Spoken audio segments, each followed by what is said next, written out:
right now, FMDQ, Securities Exchange PLC, unveiling new logo, changing name because of this transformation for this very young platform. Let's let's get Cody Ugoji, who is an Associate Director in charge of Corporate Development at FMDQ Securities Exchange PLC, to talk to us. A very great day, Cody, and I'm sure you folks are really happy. It's a new ocean, as it were, for FMDQ. Bring us up to speed here very quickly.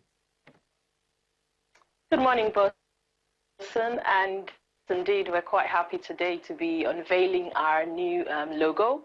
It's not just a logo to us, it means a lot of things to us. It describes our journey over the last five to six years of launch into the Nigerian financial markets.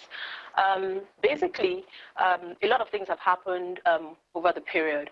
So from being an OTC market, registered as an OTC market in 2013 by the SEC, FMDQ took on some market developments with its stakeholders. One of the things that we attribute to the successes we've achieved over the period is the partnerships that we've had with the market stakeholders, working hand in hand to develop them. And when we started, one of the first things we thought that we needed to do was to improve transparency in the market. And on the day of FMDQ's launch, the FMDQ date list was published. And this is a list that shows the prices and values of securities that are, quoted, listed in the market. So that was of the fixed income market, and it has even grown across the markets now. So it was an interesting one for us. We started looking at governance as a self-regulatory organization. We put together the membership categories of FMDQ's market, having inherited the interbank market at the time. We thought about how to bring credibility into the market, and by bringing in rules and helping with standards, trading standards, to guide market participants. And so that happened in the first, year of FMDQ. Shortly after, we applied to the SEC to approve bond listings and quotations rules, and that was approved in 2014, and thereon began the journey of FMDQ's evolving into a securities exchange.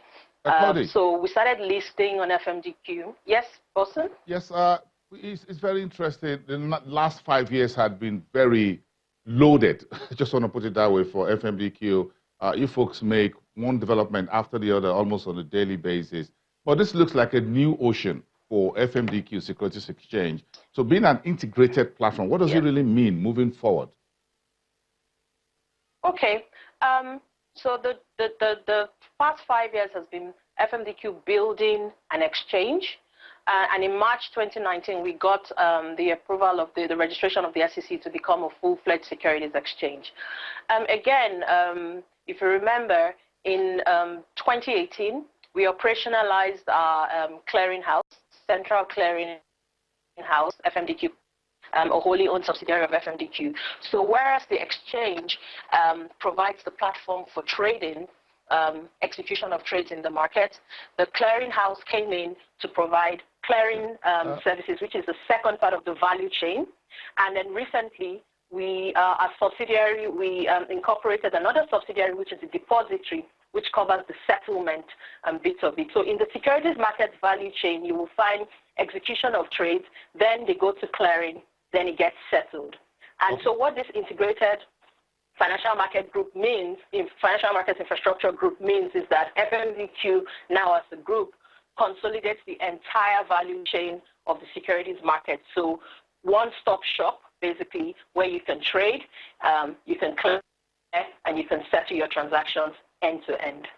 Thank you so much, Cody Ugoji, Associate Director in charge of Corporate Development at FMDQ Securities Exchange PLC. Congratulations, and we thank you for spending some of your time here. It's a very busy day, we understand, down there. Thank you so much.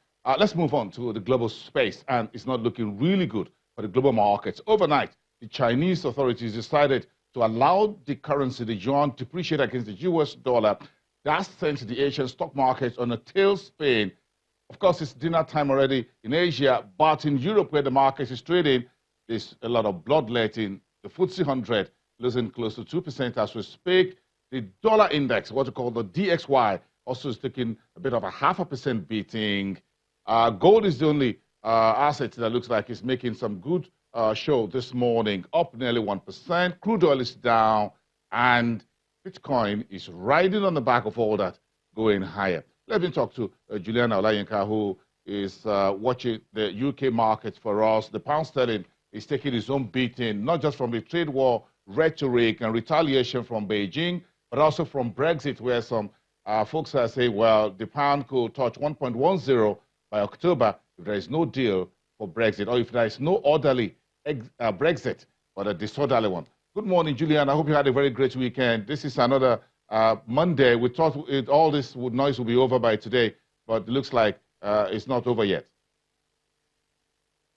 Good morning, Bosun. Well, it's a grey start here in London, not just outside with the terrible weather, but the markets. The FTSE 100 tumbled 72 points this morning. It still seems like they're reacting to Trump's decision on Thursday to add those tariffs on $300 billion worth of Chinese goods. The pound, as you just mentioned, still not doing so well. It's worth $1.21, and with the euros, it's worth €1.09. A lot of focus in London at the moment on the pound versus the euro. Why? Because, of course, this is peak holiday season. It's really when August is beginning to kick in, and we won't know if holiday makers have been affected by the cheapening pound. We'll know that much later on, but some data are suggesting that holiday makers are deciding not to go to places in Europe where where there is a euro, but going to places like Hungary, like Turkey. A lot of the agents are seeing that many people are going there, so that's particularly worrying. And of course, it's not just America that have affected the currency markets. There was a by-election last week, and Boris Johnson and his Conservative government lost that. So now they only have a majority of just one seat in Parliament, and that has again sent the markets into a frenzy, which has determined just how bad the sterling is. I must very quickly say, of course, we heard overnight that China has stimulated their policy. The yuan is now trading at just below 7 yuans per dollar. You know, Trump, he has said that he's accused the Chinese of manipulating their currency before, but it seems as if, you know, they're saying tick for tack, you do this to us, we'll do this to you. So that's a growing story, and I'm sure during the week we'll be talking about that more and more, because analysts are literally going into a frenzy over it. Yes, but a quick one just to wrap up the next 60 seconds of this. Why did HSBC fling John Flint out of the bank?